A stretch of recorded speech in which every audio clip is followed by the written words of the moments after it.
Vanessa Chávez, capítulo número 3. Dice la palabra: por tanto, hermanos santos, participantes del llamamiento celestial, considerad al apóstol y sumo sacerdote, el cual es fiel al que le constituyó, como también lo fue Moisés en toda la casa de Dios. Porque de tanto mayor gloria que Moisés es estimado digno cuanto tiene mayor honra que la casa, el que la hizo. Porque toda casa es hecha por alguno, pero el que hizo todas las cosas es Dios. Y Moisés, a la verdad, fue fiel en toda la casa de Dios como siervo, para testimonio de lo que se le iba a decir. Pero Cristo como hijo sobre su casa, la cual casa somos nosotros, si retenemos firme hasta el fin la confianza, picados. Gracias. Amén. Bien, hermanos, vamos a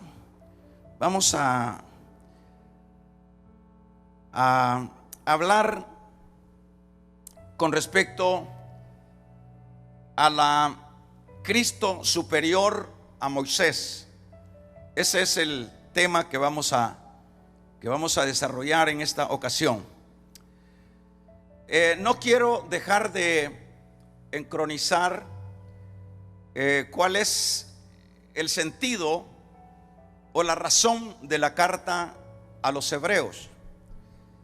La razón de la carta a los hebreos es porque un grupo de creyentes hebreos,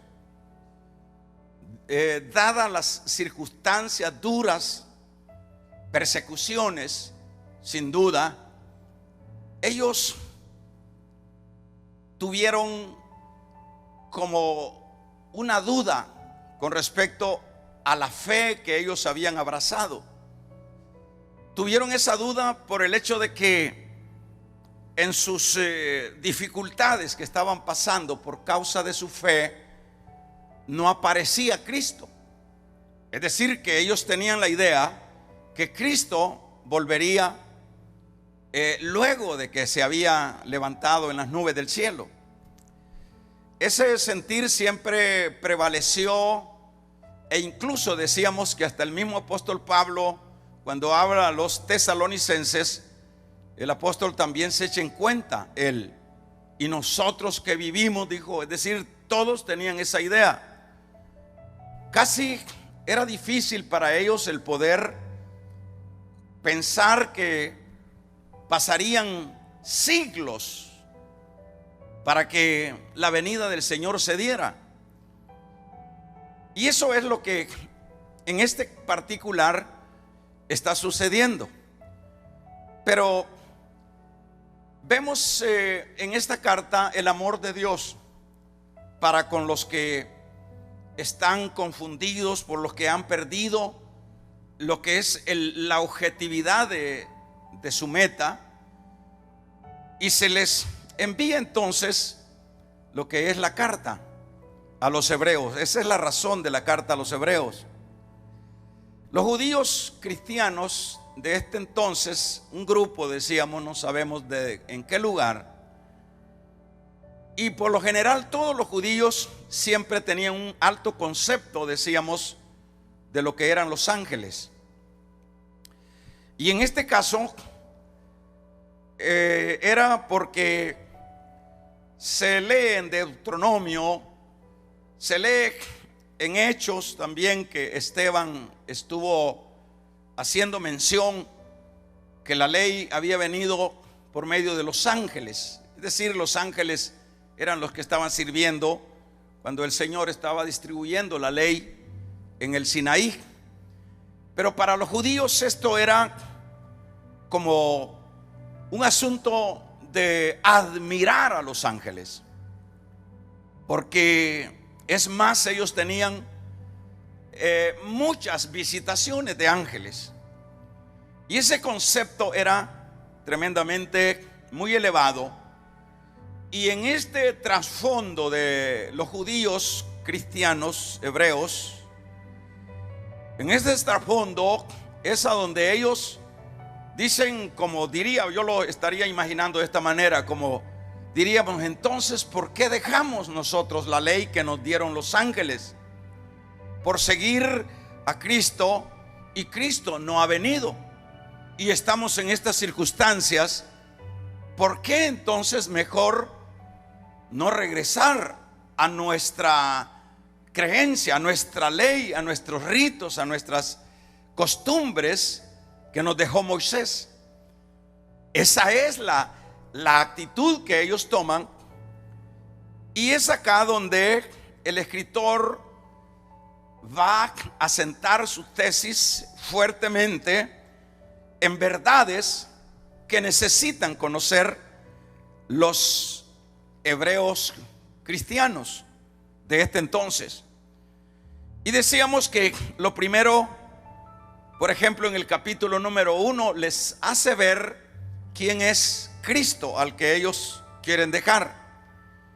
Y con respecto a al concepto de los ángeles que ellos tenían, ustedes pueden ver en el capítulo número 1, el capítulo número 2, que se encarga entonces el escritor, que no se sabe quién es el escritor, pero por supuesto fue el Espíritu Santo el que inspiró a alguien, algún siervo, probablemente Pablo o algún otro. Pero en este caso, el escritor hace ver la superioridad de Cristo en comparación de los ángeles. Y en el capítulo número 2 decíamos que el escritor menciona que a quién de los ángeles dijo Dios: siéntate a mi diestra. ¿A quién de los ángeles llamó Dios mi hijo eres tú? Eso lo estoy diciendo para que encornicemos en lo que vamos a estudiar ahora. Ahí está sentando una verdad el escritor para con los creyentes hebreos. Le está diciendo que ese concepto de los ángeles que ellos tienen, pues debe de cambiar, porque en las escrituras, en el Antiguo Testamento, y muchos salmos que son los que está mencionando acá, que eran los que ellos leían, les está haciendo ver el escritor que en ninguna parte de estos salmos y en ninguna parte de la Biblia hace el Señor o el Dios declaraciones como las que hace con respecto a su hijo. Entonces, como hijo de Dios, el escritor hace ver que Cristo es Dios, porque la palabra hijo de Dios igual Dios. Pero decíamos también el martes pasado con respecto a que el escritor también va a mencionar con respecto a la superioridad de Cristo como hijo de hombre. Porque, por ejemplo, como Cristo, hijo de Dios, ha quedado bien claro que a ninguno podía llamar Dios hijo o llamar a que se sentara a su diestra y decirle: siéntate hasta que ponga tus enemigos debajo de tus pies. Pero con respecto a lo que es el hijo del hombre, por ejemplo, para los judíos el concepto de hijo de hombre, decíamos que ellos no podían como digerir de alguna manera cómo podía ser que su Mesías fuera, por ejemplo, un hombre que se había introducido en la raza humana. Para ellos la encarnación de Cristo a un ser humano era muy difícil de poderla concebir, que el Mesías de ellos se hubiese introducido o se hubiese encarnado. La encarnación de Jesús ellos no la conciben, y en ese sentido mucho menos podían concebir que su Mesías, que era el que la Biblia del Antiguo Testamento viene hablando, Moisés viene hablando, los salmos, de todo, el mensaje central del Antiguo Testamento era Cristo el Mesías. Pero ¿cómo podían pensar ellos que no solo no era posible aceptar de primera mano que se hubiese encarnado su Mesías, sino también aceptar y creer que el Mesías haya sido tan humillado como lo fue Cristo? Por ejemplo, como lo dice el profeta Isaías, que ahí lo describe muy bien en su capítulo 53, de toda la humillación de Cristo. Ellos no podían concebir que, aun cuando esas escrituras ellos las leían, pero las asignaban, más bien decíamos, a Israel, pero no al Mesías. Ellos se espiritualizaban y decían: aquí está hablando de Israel, de la nación de Israel, pero no está hablando del Mesías. Pero Isaías 53 está describiendo punto a punto, detalle por detalle, al Mesías Salvador, al Mesías de los judíos. Pero que se dijera que iba a sufrir, que Cristo fue escupido, que Cristo fue maltratado, que Cristo es más, llevado a una cruz, que el concepto de una crucifixión era exclusivamente para la gente más mala que podía haber en esa sociedad, tanto romana y el mundo civilizado de este entonces. Entonces no concebía. Pero es ahí donde el escritor va con detalles muy específicos, haciéndoles ver en este capítulo número 2, al final, les está diciendo que quién es el hombre, para que, Señor, dice, para que pienses en el hombre. ¿Quién es el hombre? Entonces la idea de quién es el hombre, dice: lo hiciste menor que los hombres. ¿A quién? A Cristo, pero lo coronaste de gloria. Cuando dice que quién es el hombre, entonces el escritor, fíjese bien, va buscando una parte bien delgada, es decir, un filo, una arista bien precisa, para hacerles ver que también Cristo no solo es superior como hijo de Dios a los ángeles, sino que también es superior a Dios como hijo del hombre, en el sentido que Cristo se encarna en un hombre. Y es ahí donde dice: lo hiciste menor que los ángeles. Él fue menor que los ángeles. Le voy a decir, el martes estaba explicando que esto se entiende como el que Dios haya buscado la especie humana para introducir su Mesías. Ellos no creían eso, pero les está diciendo que Él, en esa especie humana, es decir, Él vino a rescatar esa dignidad que se había perdido, que el primer Adán había echado al traste, pero que ahora el segundo Adán, que es Él, viene a restaurar, pero en la categoría del Hijo del Hombre. Hombre, eso es importante. Y en esa posición de Hijo de Hombre es donde Él dice, el capítulo número 2, que lo hiciste menor que los ángeles.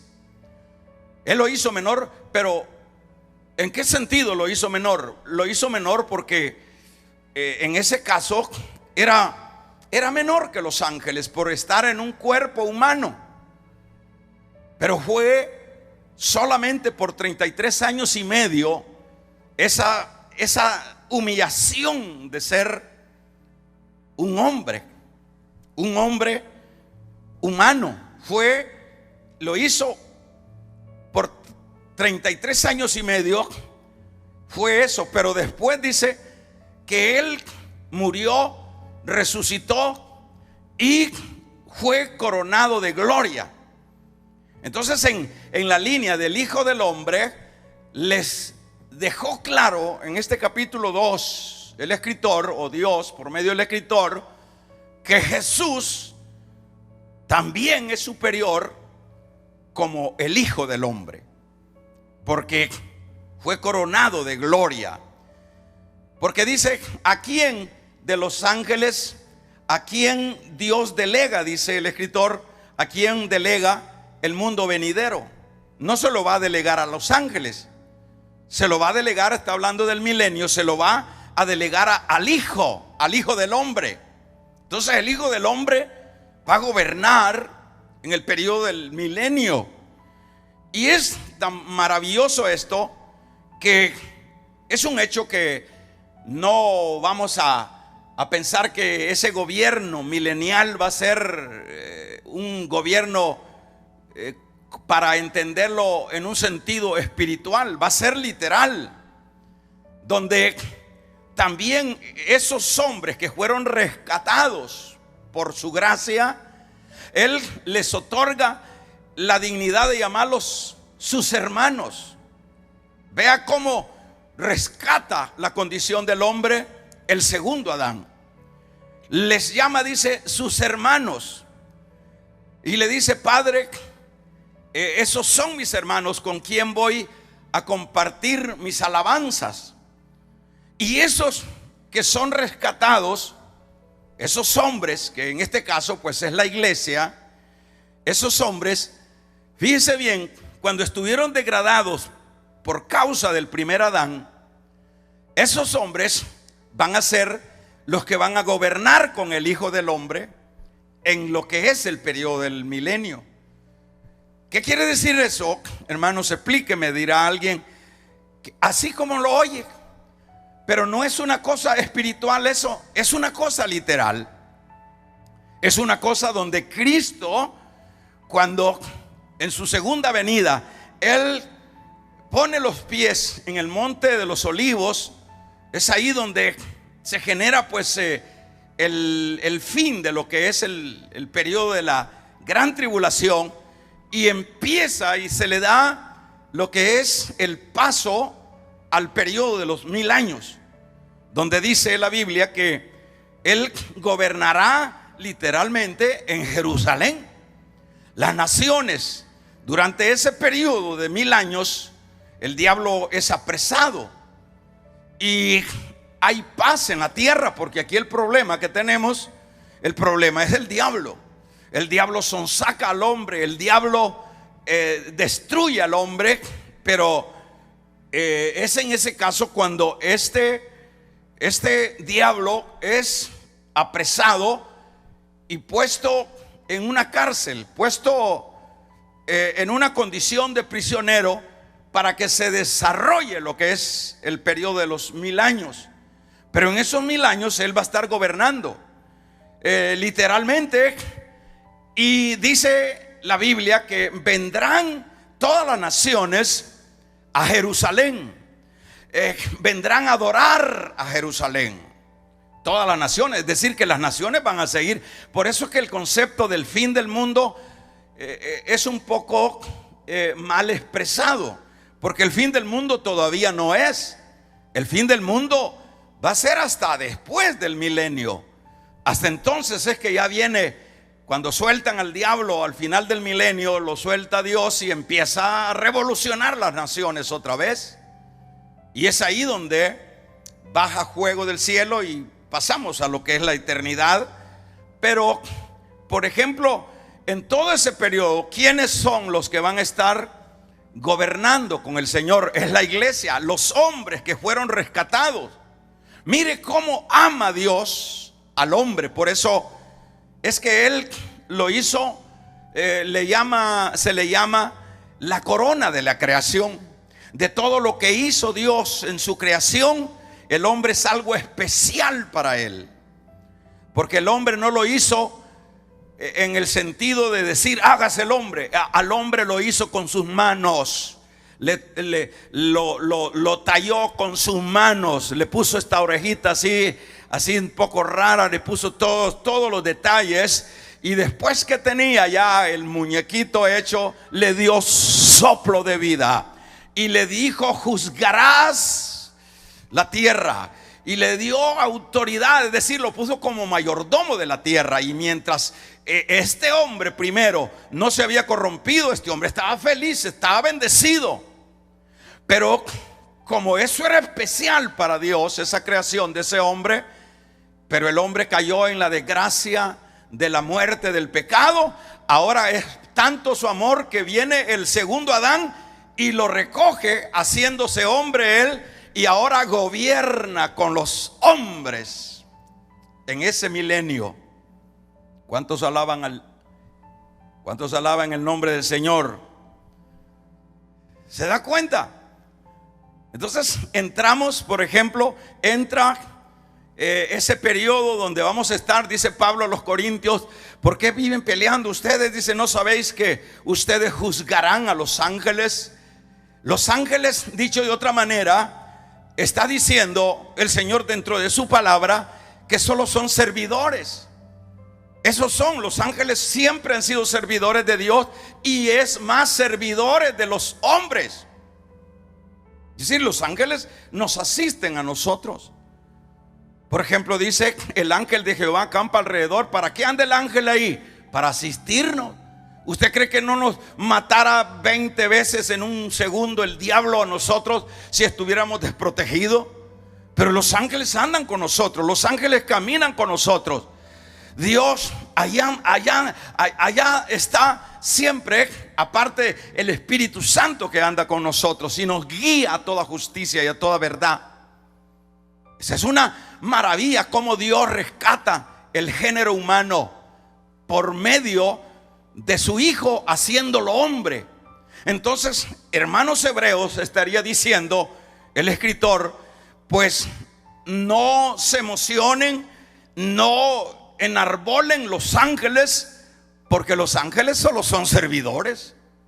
Sencillamente, a ninguno de los ángeles llama hijo Dios, a ninguno de los ángeles.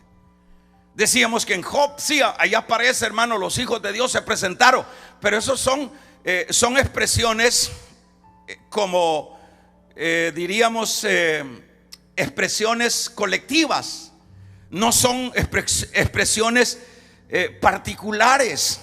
Hijos de Dios, en el hecho de que ahí se presentan pues todos los que Él había creado. En ese sentido se presentan los ángeles creados. El mismo diablo es creado. ¿Acaso no dice Ezequiel, no dice Isaías que el diablo fue, el día que fue creado en medio de cantos, de instrumentos, cubierto con piedras de jaspe, de cornalina, de cosas preciosas? El diablo pues se lo hizo bien bonito Dios. Pero ya ve que en lo que vino a parar, por su orgullo, quiso sentarse, dice la Biblia, a la diestra de Dios. Subiremos a las estrellas. Amén. Entonces, en este caso, ha quedado resuelto el asunto de que los ángeles no deben de tener no se debe de tener un concepto alto. Pablo fue enfático en decirle a los de Gálatas: si un ángel viniera, le dice, con otro evangelio, no le crean. No le crean.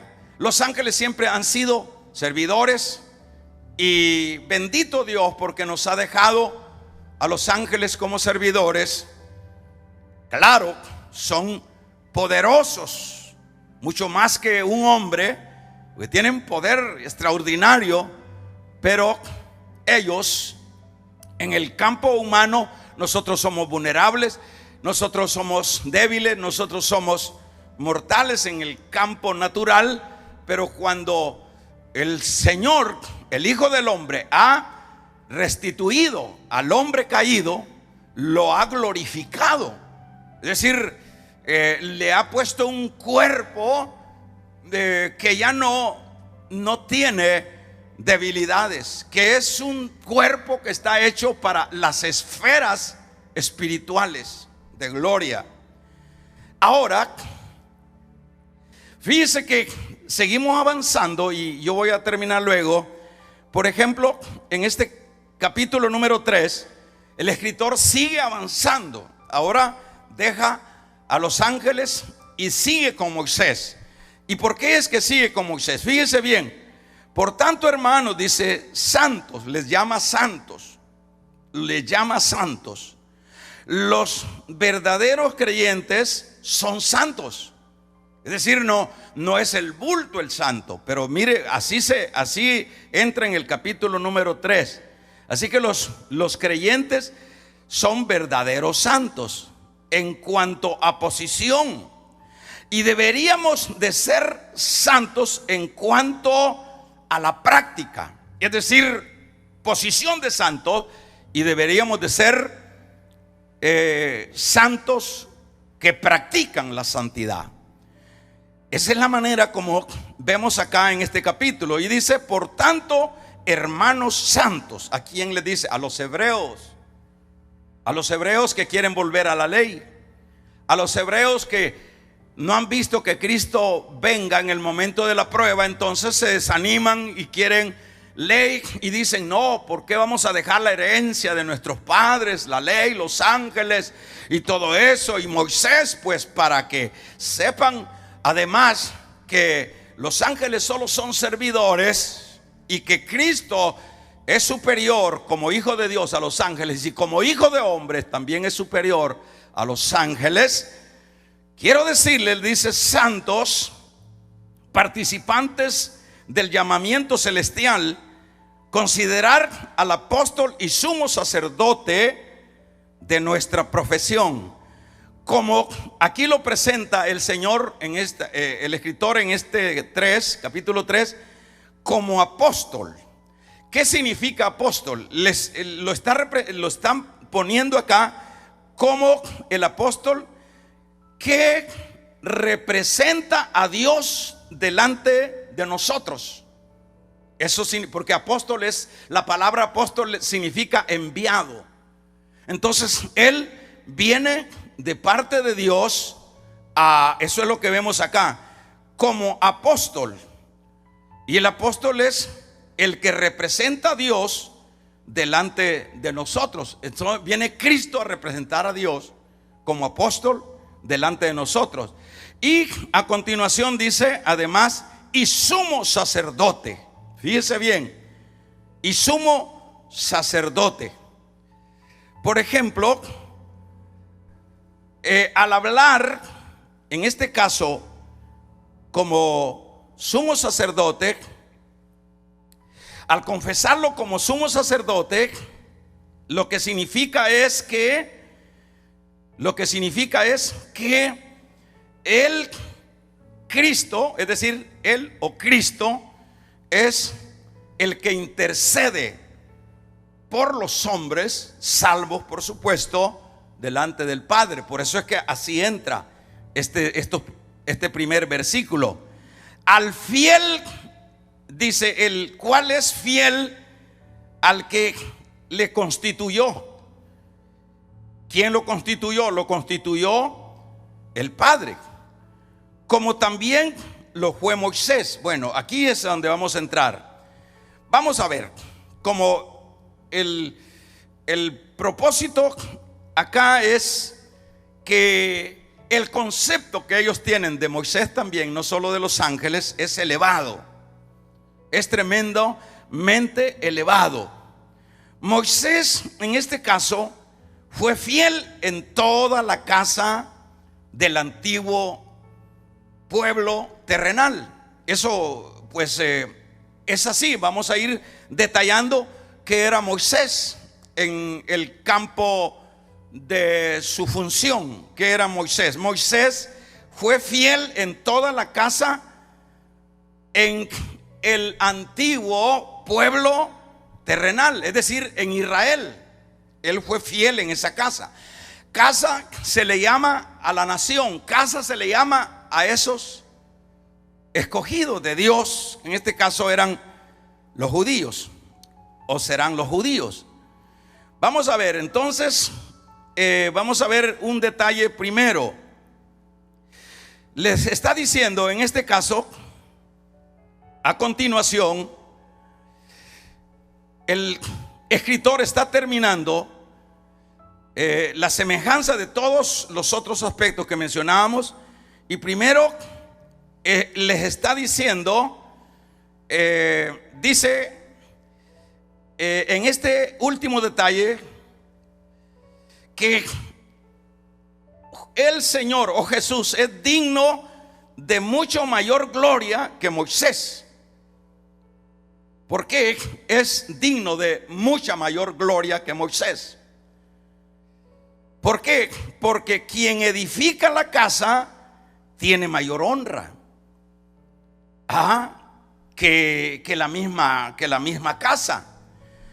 Como decíamos, que Moisés era fiel a la casa, es decir, era fiel a su función, a su ministerio que se había encomendado, pero que en cuanto estimado le sobrepasa a Cristo. Él es digno de mucho y mayor gloria que Moisés, les está diciendo acá, porque quien edifica la casa tiene mayor honra. ¿En qué sentido vemos quien edifica la casa? Bueno, ¿quién es el creador de Israel? Para que vayamos entendiendo. ¿Quién es el creador de Israel? ¿Es Dios? ¿Quién es el creador de todas las cosas? Es Dios. ¿Y quién es Dios? ¿Quién es Dios? Es Cristo. Imagínense, mire hermano, cómo con facilidad el pueblo de Dios se extravía. Mire qué peligroso es extraviarse, poner los ojos a donde no debe ponerlos uno. Y por ejemplo, acá los judíos, tanto con los ángeles y tanto con Moisés. Moisés era el todo para ellos.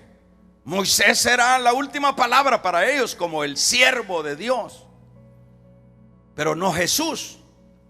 Pero aquí les está diciendo que es estimado digno de toda gloria, mayor que Moisés, porque quien edifica la casa, pues ese tiene mayor honra. Es decir, es Dios el que fundó, el que escogió a Israel, es Dios el que creó. Entonces Jesús fue prácticamente el constructor de la casa.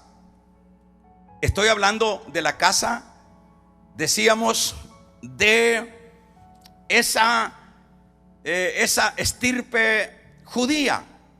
A eso se le denomina la casa, a los judíos, al pueblo de Dios. Entonces dice que, por ejemplo, ¿quién es el que tiene mayor honra sino el constructor? ¿Y quién es el constructor? Es Cristo. Por ejemplo, esto lo vemos en Colosenses 1:3, también en el versículo número 16. En Hebreos 1:2 habla de que Él es el creador. En el capítulo 1 del Evangelio de Juan habla: el verbo era Dios y el verbo era con Dios, y por el verbo fueron hechas todas las cosas. Ay, ay, ay. Imagínense esto, ¿verdad? Quiere decir que Jesús es mayor porque es Dios. Todas las cosas tienen que, hermanos, tienen que tener un constructor. El que hace un reloj tiene uno que lo hizo, un experto en esto. El que hizo una construcción es él el que la hizo. Entonces en este caso es Dios el que hizo, no el reloj, no una casa física. Es Dios el que creó, en el sentido que se puede entender, a Israel. Y Moisés, entonces, ¿qué? Me dicen. Vamos a ver. A continuación está diciendo que Jesús es mayor como hijo, porque en este caso vamos a ver como hijo. Moisés fue fiel como criado. ¿Y cómo se entiende eso? Entonces no era hijo Moisés. Bueno, nosotros podemos entenderlo en su contexto, que era hijo, pero en el asunto que acá se está descifrando, el escritor está mostrando que Jesús era hijo de Dios. Y ya hemos visto que el concepto de hijo de Dios no es que Jesús es hijo de Dios, es Dios. Eso quiere decir, es Dios mismo. Pero vamos a ver, pero Moisés era criado. ¿Y cómo podemos ver esto? Si es criado, hermanos hebreos. Veamos, por ejemplo, vamos a ver en Números 12:7. Váyase a Números 12:7. Vamos a leer para que veamos en este capítulo número 12 y en el versículo número 7. No así mi siervo. ¿Qué quiere decir siervo? ¿Quiere decir hijo? Aquí dice mi siervo.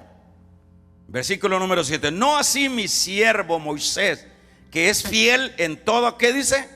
En toda la casa. ¿Cuál casa? En todo Israel. En la casa que él había hecho. ¿Quién la hizo? Jesús. Eso es lo que está diciendo. No así mi siervo Moisés. No dice mi hijo Moisés. Mi siervo Moisés, que es fiel en toda la casa. Y sigue diciendo, sí, con él hablaré con él, y claramente, y no por figuras, y verá la apariencia de Jehová, porque pues no me tuvisteis temor de hablar contra, ¿quién dice? Contra, verso 8, al final del 8, contra mi hijo, dice. No, dice contra mi siervo. Entonces está diciendo aquí, miren, hermanos hebreos, ustedes que están queriendo regresar, aleluya, queriendo regresar a lo que es los rudimentos que ya dejaron. Mire, hermanos, qué triste realidad. Váyase al capítulo número 5 de Juan. Rapidito, estamos estudiando la Biblia. De esta manera usted no lo van a engañar, y de esta manera usted se va a fortalecer.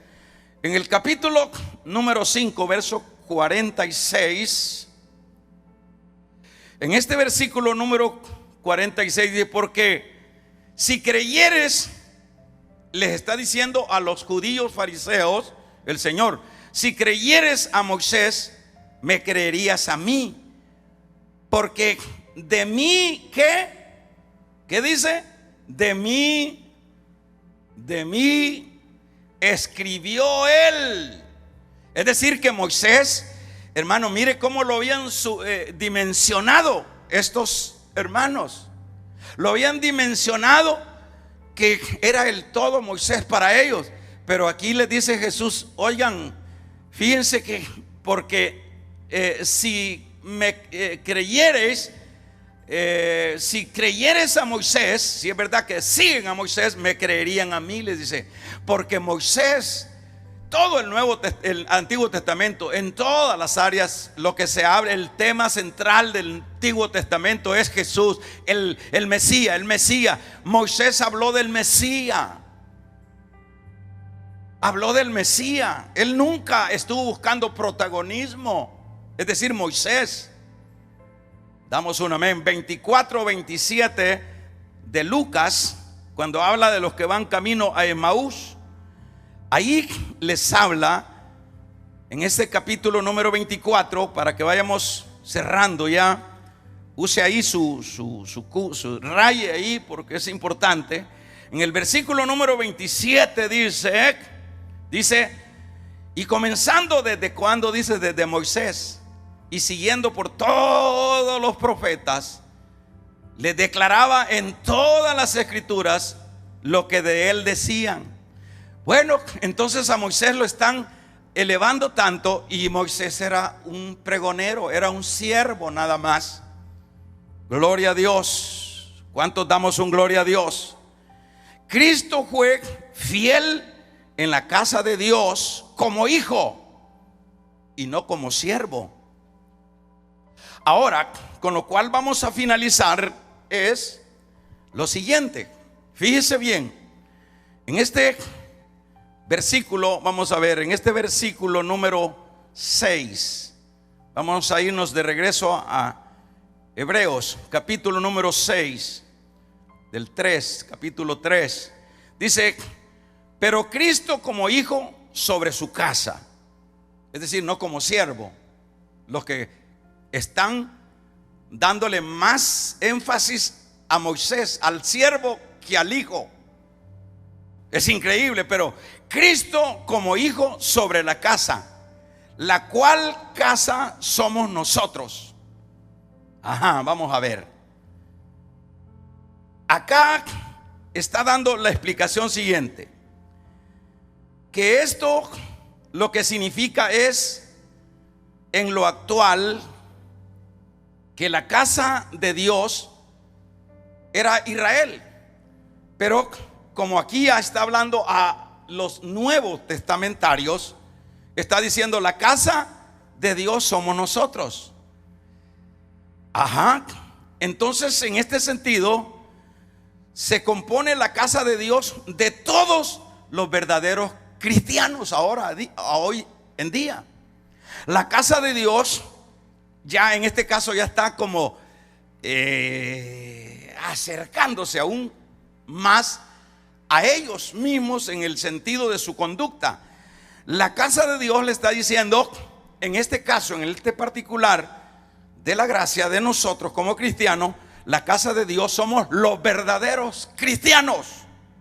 Ellos son la casa de Dios, cuya casa, dice, somos nosotros, si retenemos firme hasta el fin la confianza y la gloria de nuestra esperanza, está diciendo el versículo número 6. Vamos a ver, si retenemos firme, vamos a ver, ¿quién es la casa de Dios? La casa de Dios, hermanos hebreos, son aquellos verdaderos cristianos, aquellos que manteniéndose firme hasta el final la confianza y la gloria de nuestra esperanza. Es decir, esos son los que componen la iglesia, los verdaderos que componen la iglesia, la casa de Dios. Pero hay algo que vamos a ir explicando, y es lo siguiente, que estos son verdaderamente casa de Dios si se mantienen firmes hasta el fin en la confianza y en la gloria de nuestra esperanza.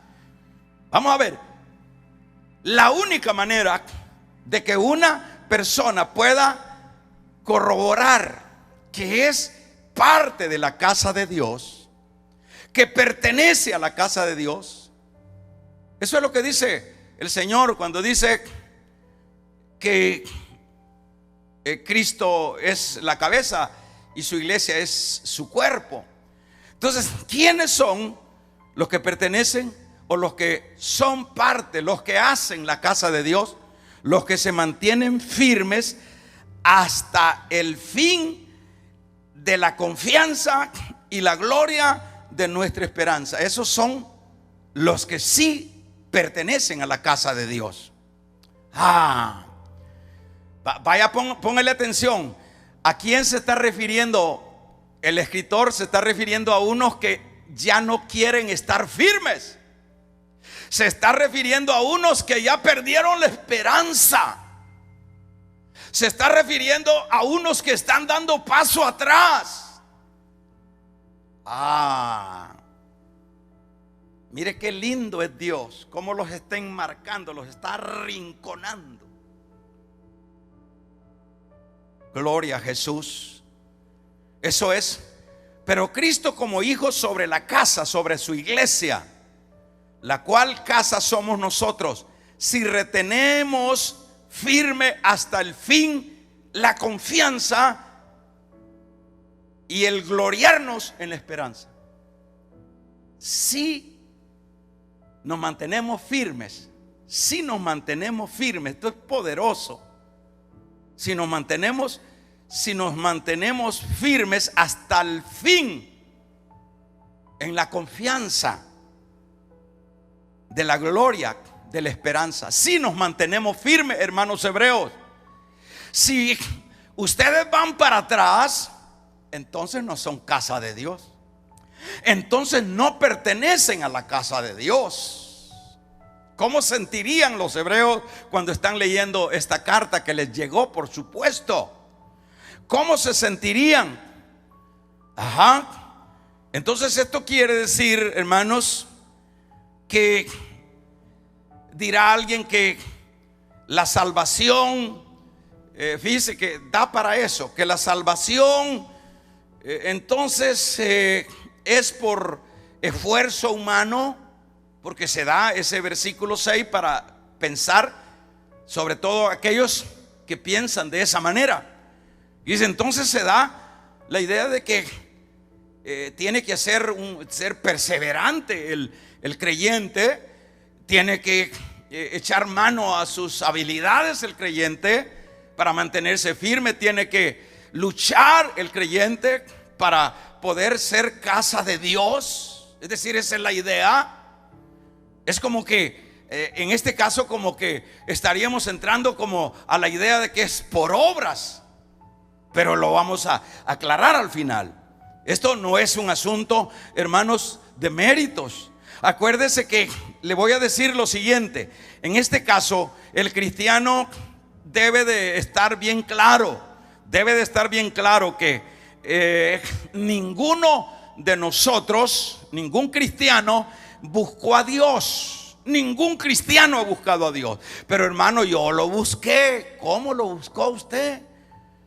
¿Cómo lo busqué? Dice en Juan el Señor: no me elegisteis vosotros a mí, sino yo os elegí a vosotros.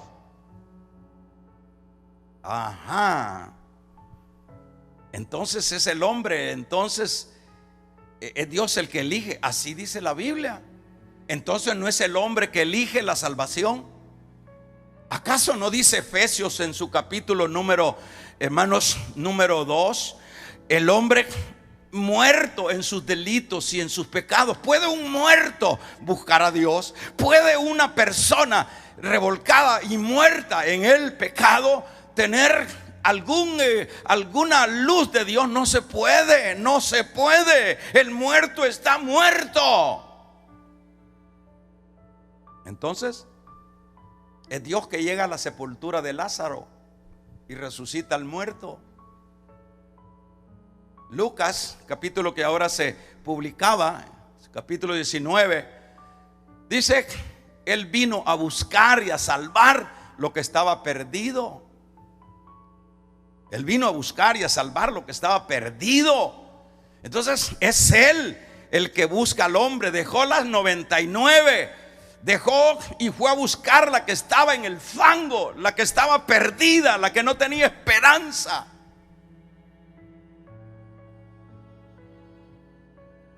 Dice Pablo a los romanos en su capítulo número 8, habla a los que antes amó, a los que antes conoció, dice, pero la frase sería amó.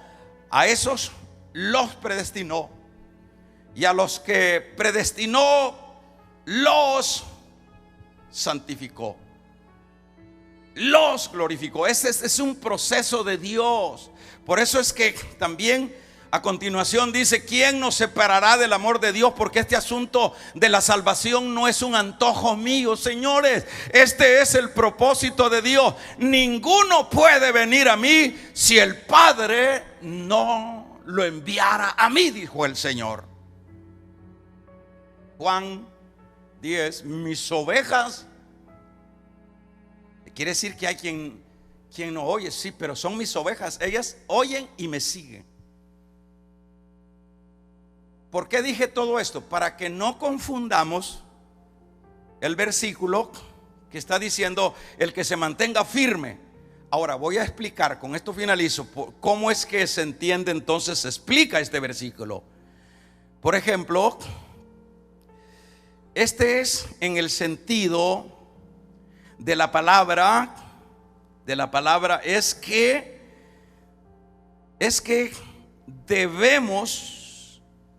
debemos mostrar que nosotros somos casa de Dios si nos mantenemos firmes. La clave está aquí. Si yo soy casa de Dios, eso es lo que le dice en el versículo 6. Si yo soy casa de Dios, yo voy a mostrarlo. Así se resuelve este versículo. Yo voy a mostrarlo. En el sentido de la palabra es que demostremos que somos casa de Dios si nos mantenemos. Quiere decir que el que se mantiene, yo no estoy diciendo que somos perfectos.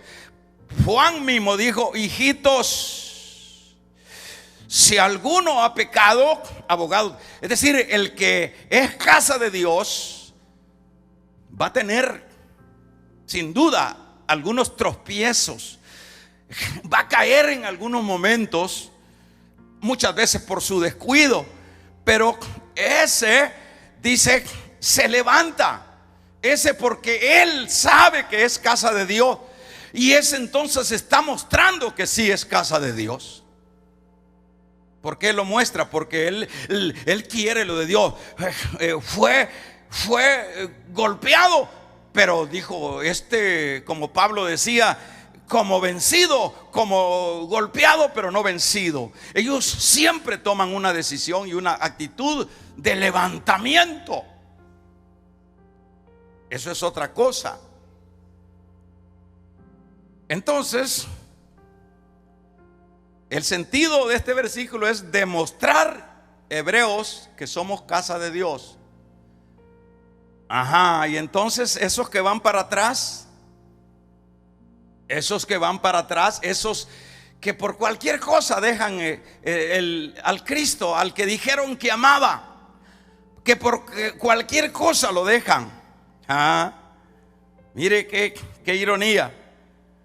Vamos a ver. La perseverancia es prueba de ser casa de Dios. Esos que perseveran, esos que luchan, esos que avanzan, esos que no los bota una mirada, esos que no los bota una nagua o un calzón o un pantalón, a esos que no los bota nada de eso, y si por alguna razón cayeron, se levantaron porque son casa de Dios.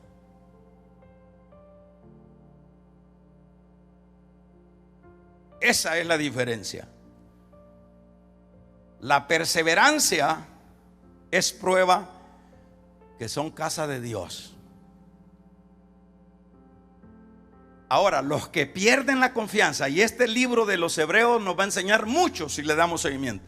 Los que pierden la confianza en Cristo y sus promesas y se vuelven a los rituales o pecados, muestran que nunca ellos nacieron. Entonces, ¿por qué se les está escribiendo? Me dirá alguien. ¿Por qué Dios les está escribiendo a estos si estos son los que van para atrás? Les está escribiendo porque dentro del montón siempre hay ovejas. Usted puede ver que dice en la Biblia dice que el enemigo, mientras dormían, el enemigo sembró cizaña. Y usted ve, en la iglesia va a haber, no vamos a pensar que todo el que viene a la iglesia y que venga bien santificado, bien vestido, mostrando por medio de las vestiduras su entrega a Dios, no vamos a creer que eso es verdad y que es de Dios. No, definitivamente no. El Señor dijo, le dijeron discípulos, Señor, es decir que las iglesias no todos son creyentes, no todos son casa de Dios. Le dijeron los discípulos: Señor, vamos a arrancar esa cizaña. No, déjenla, que crezcan. La cizaña dice que se parece bastante al trigo, hasta sus hojas puro trigo. A donde se distingue que no es trigo es a la hora de la cosecha. El grano es diferente, pero cuando está en su follaje, nadie atrévase a cortarla porque todo parece trigo. El que tenga oídos. Entonces, ¿qué hacemos? El sentido de la palabra es que demostremos que somos casa de Dios. Eso es lo que les está diciendo: demuestren. Entonces, los que son casa de Dios no iban a seguir el montón, porque ese es muchas veces se va uno de la iglesia, ahí va el chorro detrás del que se fue de la iglesia, porque esos no siguen a Cristo, esos siguen a un hombre. Cayó el pastor que les predicaba, todos cayeron, porque ellos estaban viendo al hombre y no a Dios. Entonces nunca nacieron.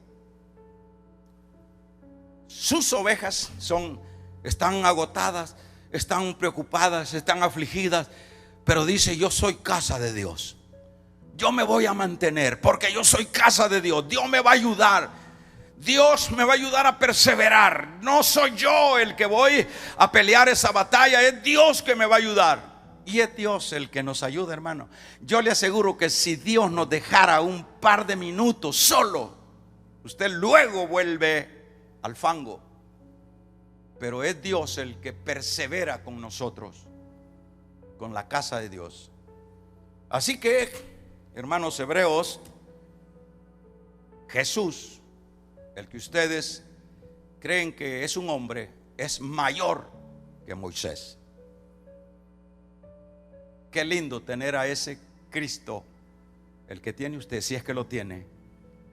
Saber que es mayor que los ángeles, saber que es mayor que Moisés. Y después vamos a ir viendo lo que viene después, una reprensión para los que van para atrás. Y posteriormente vamos a ver que es superior a los sacerdocios y sucesivamente. Por tanto, alabemos a Dios, agradezcamos a Dios que tenemos y que estamos en el mejor lugar. Estamos en la gracia. Así que les felicitamos, Dios les bendiga. Vamos a hacer una oración. Vamos a ver, finalizo. Sara Aguilar, Margarita Galán, Dios les bendiga. Vicky Navis, Yesenia Flores, Sergio Cegueda, Dios les bendiga.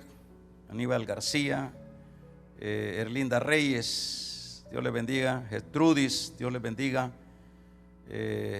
Adilia Aparicio, Dios les bendiga. Erika Pereira, Alfredo Beltrán, Dios les bendiga.